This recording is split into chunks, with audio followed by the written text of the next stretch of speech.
alang-alang sa iyong pangalan. Maraming salamat, Panginoon, sa iyong pagtugon sa aming mga dalangin na ito, sa pangalan ni Jesus. Amen.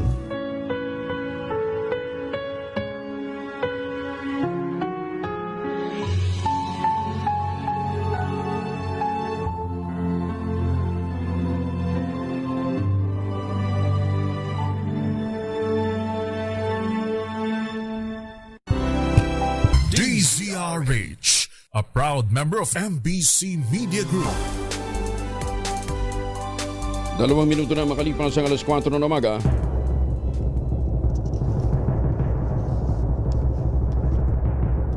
And the Golden Dove for Best Science and Technology Journalist goes to Angelo Palmones, DZRH. Ito na ang 28th KBP Golden Dove Awardee, Best Science and Technology Journalist, si Angelo Palmones sa Magandang Umaga, Pilipinas. DZRH, Magandang Umaga, Pilipinas, sa DZRH Radio, DZRH TV at DZRH Online. Kasama si Kuya Angelo Palmones. Magandang Umaga, Pilipinas. Lunes tayo ngayon, May 5, 2026. Sa ulo ng ating mga balita, impeachment laban kay Vice President Sara Duterte. Pagbobotohan na sa plenaryo ng Kamara ngayong araw. Senator Bato de la Rosa ay pasusubina ng PNP sa usapin ng extrajudicial killings. Meralco, may mahigit pisong tasingil sa generation charge ayon sa ERC. Dagdag bawas sa presyo ng mga produktong petrolyo, kasado naman bukas Martes. Crime rate sa buong bansa bumaba ng 12% ayon sa PNP. Pulis na ng bugbog ng live-in partner sa Bulacan, sibak sa pwesto. Tropical Depression Kaloy inaasahang hihina bilang low pressure area ngayong araw ng Lunes. Bagong balita, bagong impormasyon, kasama si Kuya Angelo Palmones. Magandang Umaga, Pilipinas! Kasama pa rin natin ang Buradyo natin FM Nationwide, ang ating action radio station sa Luzon, Visayas at Mindanao. 91.7 FM radio sa Cebu at 94.3 FM sa Jansan. Yan po naman ang DZRH News SFM. Sa detalye ng ating mga balita, inaasahang hihina bilang low pressure area ang Tropical Depression Kaloy ngayong araw. Ayon sa Pag-asa, huli itong namataan sa layong 610 kilometro, silangan ng Surigao City, Surigao del Norte. Taglay nitong lakas na hangin na hanggang 45 kilometers bawat oras. Malapit sa paggitna at ang pagbugsoy umabot ng 55 kilometers bawat oras. Habang kumikilos ito sa bilis na 15 kilometro bawat oras. Sabi ng Pag-asa, hindi inaasahang direktang makakaapekto ito sa kalagayan ng panahon sa buong bansa. Ngunit posibleng magtagal ito sa silangan ng Bicol at Eastern Visayas bago tuluyang malusaw. Wala namang nakikitang weather disturbances sa susunod na linggo, ngunit patuloy na magdadala ng maalinsangang panahon ng easterly sa malaking bahagi ng bansa. Kaugnay nito, posibleng umabot na ang danger level ng heat index sa ilang lugar, partikular na sa Luzon. Ito po yung mga inaasahan nating danger level ng heat index sa 28 lugar ngayong Lunes. Posibleng umabot ng 44 degrees Celsius ang heat index sa Dagupan City, Pangasinan, Apari, Cagayan, Tuguegarao City, Cagayan, Kasiguran, Aurora, San Jose Occidental, Mindoro, Cuyo, Palawan at Dumangas, Iloilo. Naimbag na bigat ka na kayo amin sa mga suki natin dyan sa norte. Napudot jay, nasa 43 o 43 degrees Celsius naman sa Lawag City, Ilocos Norte, Batac, Ilocos Norte, Bacnotan, La Union, Etiagi, Isabela, Valero, Aurora, Iba, Zambales, Puerto Princesa City, Palawan, Aborlan, Palawan, Daet, Camarines Norte, Masbate City, Rojas City sa Capiz at Borongan, Eastern Samar. 42 degrees Celsius naman ang inaasahan sa Naiya, dito po sa Pasay, sa Metro Manila, Sinait, Ilocos Sur, Muñoz, Nueva Ecija, San Ildefonso, Bulacan, Sangli Point sa Cavite, Infanta, Quezon at Mulanay, Quezon. Magandang umaga, Pilipinas! Magtatanim ng 10,000 native trees ang pamahalang lungsod ng Iloilo sa kahabaan ng Diversion Road sa Mandurriao kung saan madalas na maitala ang mataas na heat index. Layunin ng naturang proyekto na matugunan ang tumitinding init ng panahon at banta ng climate change. Ayon kay Engineer Neil Ravena, head ng City General Services Office, bagamat nakatutulong ang mga cooling station sa lungsod, pansamantala lamang ang ginhawa hatid ng naturang mga cooling center, kaya't kailangan ang sustainable na solusyon. Ang planong Green Corridor ay may habang 4 na kilometro mula General Luna Street hanggang Ungka sa district ng Haro. Target simula ng pagtatanim sa Hulyo at kasalukuyang meron ng 2,000 punong naitanim sa ilalim ng administrasyon ni dating Mayor Jerry Treñas. Bakit naman puno ang ito ipipilit niyong itanim? Kung gusto nyo mabilis ang paglamig, kawayan ang itanim ho ninyo. Ang daming species ng kawayan na pwede nating itanim, mas mabilis mag-absorb ng carbon dioxide at mas mataas ang pag-emit ng oxygen. At higit sa lahat, nakapagpapalamig ho ng paligid.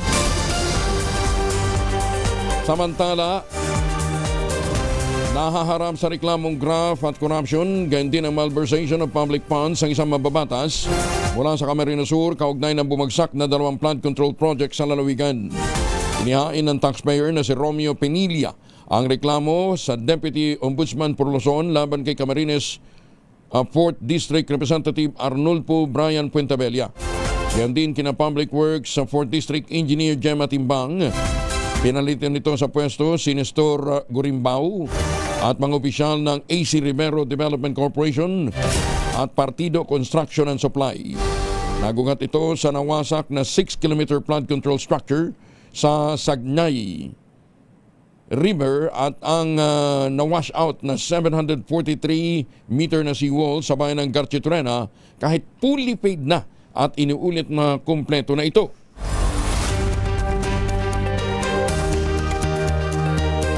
Ayon sa complainant, nakintaan ng aberya ang mga nasabing struktura na dahilan ng pagkasira ng mga ito gaya ng kawalan ng precast concrete piles at steel sheet piles, structural base failure, pagkakaroon ng crack, mahinang kalidad ng concrete at kawalan ng stable na pundasyon. Napag-alaman ng naturang flood control project ay nagkakahalaga ng mahigit sa 84 million pesos. Pinondohan sa ilalim ng General Appropriations Act sa pamamagitan ng tanggapan ni Congressman Puentabella. Bukod sa kasong kriminal, nais din ang complainant na maharap sa gross neglect of duty, grave misconduct at conduct prejudicial to the best interest of service ang inireklamong kongresista, gayon din ang mga opisyal ng DPWH. 10 minuto na makalipas ang alas 4. Uy, hala. Kasalang Bea Alonso at Vincent Co. Malabo na nga bang matuloy dahil sa issue ng prenuptial agreement? Yan ang mabalita sa atin ni Gorgie Rula. Good morning, Gorgie. Matutuloy ba ang kasal ni Bea Alonso at Vincent Co o hindi? Yan ang tanong ng karamihan kaugnay sa sinusubaybayang kwento ng love life ng kapuso actress. Inaabangan na kasi kung matutuloy ang kasal sa Spain na nakatagda dapat sa May 16. Pero ang latest na kumakalat na kwento ay mukhang malabo na raw matutuloy dahil sa issue sa pagpirma ng prenuptial agreement. Maraming naglalabas ang kwento pero wala pang sagot dito si Bea, Vincent o kahit ang kampo nito. Pero kahapon lamang ay naipo sa social media ang paglipad ng pamilya ni Bea patungong Spain. Kaya lalong tumitindi ang tanong kung matutuloy na ba talaga. Ganon din daw kasi ang nangyayari ngayon, pabago-bago ng desisyon. Pero ang sabi ng iba, nasa kina Bea at Vincent lamang ito kung gusto na nilang ituloy o hindi, kahit may tumututol sa kanilang relasyon. Sabi pa ng aming napagtanungan, nagpasabi na raw si Bea sa ginagawa nitong drama series sa GMA7 na Whispers from Heaven na hindi siya makapag-taping ng mga ganitong araw dahil out of the country siya. Kaya yun nga ang tanong ng karamihan, yun na nga kaya ang kasal nila sa Spain? Gorgie Rula po nag-uulat mula sa showbiz ng DZRH. Una sa Pilipinas, una sa Pilipino. Maraming salamat, Gorgie. Magandang umaga, Pilipinas! Pero palagay ko tuloy.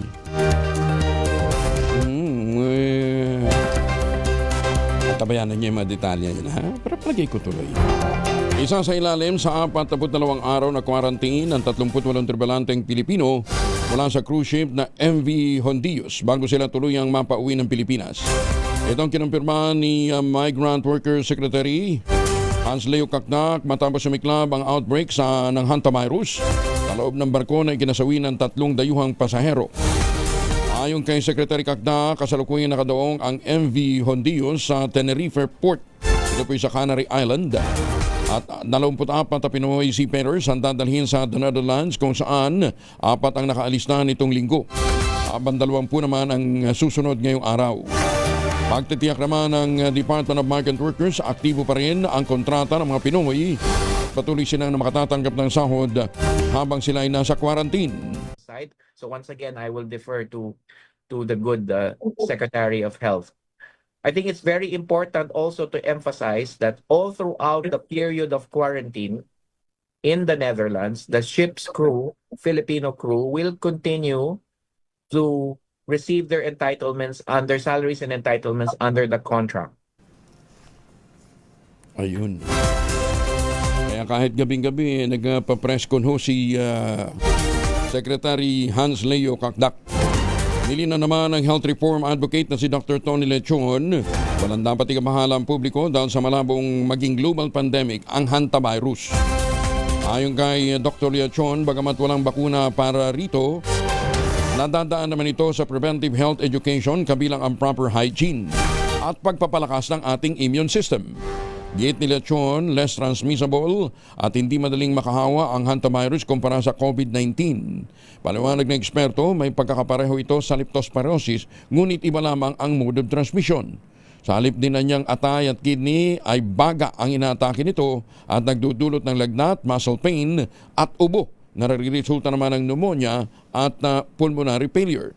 Pero hindi ito will escalate katulad po ng sinabi ng World Health Organization na magiging pong global pandemic. Hindi po, this can be contained. But wala po tayong vaccine para dito. So enlightenment ang kailangan natin, paglilinis, vigilance. Mako-contain ito through our hygiene at ang pag-iingat, lalo na sa ating mga tripulante po.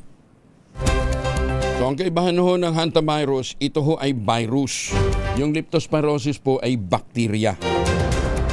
Kaya sa leptospirosis may treatment. Pero ang hantavirus wala pa. Wala pang bakuna. Aabot naman sa 900 persons deprived of liberty sa Blayan Prison and Penal Farm. Ito po sa Occidental Mindoro ang hinihinalang may tuberculosis o TB. Ayon sa Bureau of Corrections, na-discover ito sa isinagawang active case finding activity mula April 27 hanggang May 1. Sabi ng Bucor, batay sa resulta ng chest x-ray ng naturang PDLs, posibleng may pulmonary TB ang mga ito dahil para isa ilalim sa karagdagan pang diagnostic testing. Tiniyak naman ng Bucor na nanatili silang committed sa pagbibigay ng mga serbisyong pangkalusugan sa mga PDL, kabilang ng pagkontrol at pag-iwas sa sakit. Inilunsad naman ng Bureau of Customs ang integrity, accountability, and modernization in the Bureau of Customs o IMBOC movement. Bahagi ito ng patuloy na pagsusulong ng reforma, transparency at mas mahusay na serbisyo publiko ng ahensya alinsunod sa direktiba ng Pangulong Bongbong Marcos at sa ilalim ng pamumuno ni Commissioner Ariel Nepomuceno. Nakataon ng programa sa pagpapalakas ng integridad, pananagutan at modernisasyon sa hanay ng BOC upang higit na mapagtibay ang tiwala ng publiko at maisulong ang makabago, mas mahusay na serbisyo para sa taong bayan. Pinangunahan ng iba't ibang resource speakers at mga opisyal ang talakayan hinggil sa kahalagahan ng ethical leadership, personal accountability at people-centered governance bilang pundasyon ng tunay at pangmatagalang pagbabago sa serbisyo publiko. Sa pamamagitan ng IMBOC movement, muling pinagtitibay ng kawanihan ang tunay na reforma ay nagsisimula sa bawat kawani. Sa pamamagitan nito ng kanilang malasakit, paninindigan at sama-samang pagkilos tungo sa mas maayos at makabagong ahensya kasama ang pakikisa at suporta ng bawat mamamayan na naniniwala sa tapat, responsable at makabagong serbisyo publiko para sa bayan. Bagong balita, bagong impormasyon. Kasama si Kuya Angelo Palmones. Magandang umaga, Pilipinas! Samantala, para ho naman sa mga bingo aficionado natin ha, baka nag-aabang kayo ng magandang opportunity kumita. Aba, isang malawakang nationwide bingo event ang gaganapin sa June 14 kung saan aabot sa kabuuang 2 million pesos ang pamimigay na premyo ng Casino Pilipino. Ang 1K for 2M Nationwide Link Bingo Games ay magsisimula ganap na alas 2 ng hapon sa Casino Pilipino Angeles sa June 14 yan. Bukod sa Angeles, magiging bukas din ang laro sa iba pang mga sangay ng Casino Pilipino sa buong bansa sa pamamagitan nga ng link system. Kabilang dito ang Ilocos Norte, Olongapo, Tagaytay, Bacolod, Cebu Puente, Iloilo, Mactan at Grand Regal sa Davao. Ang sa halagang 1,000 pesos per ticket, ang bawat manlalaro ay makakakuha ng 4 na bingo cards na magagamit sa 10 games.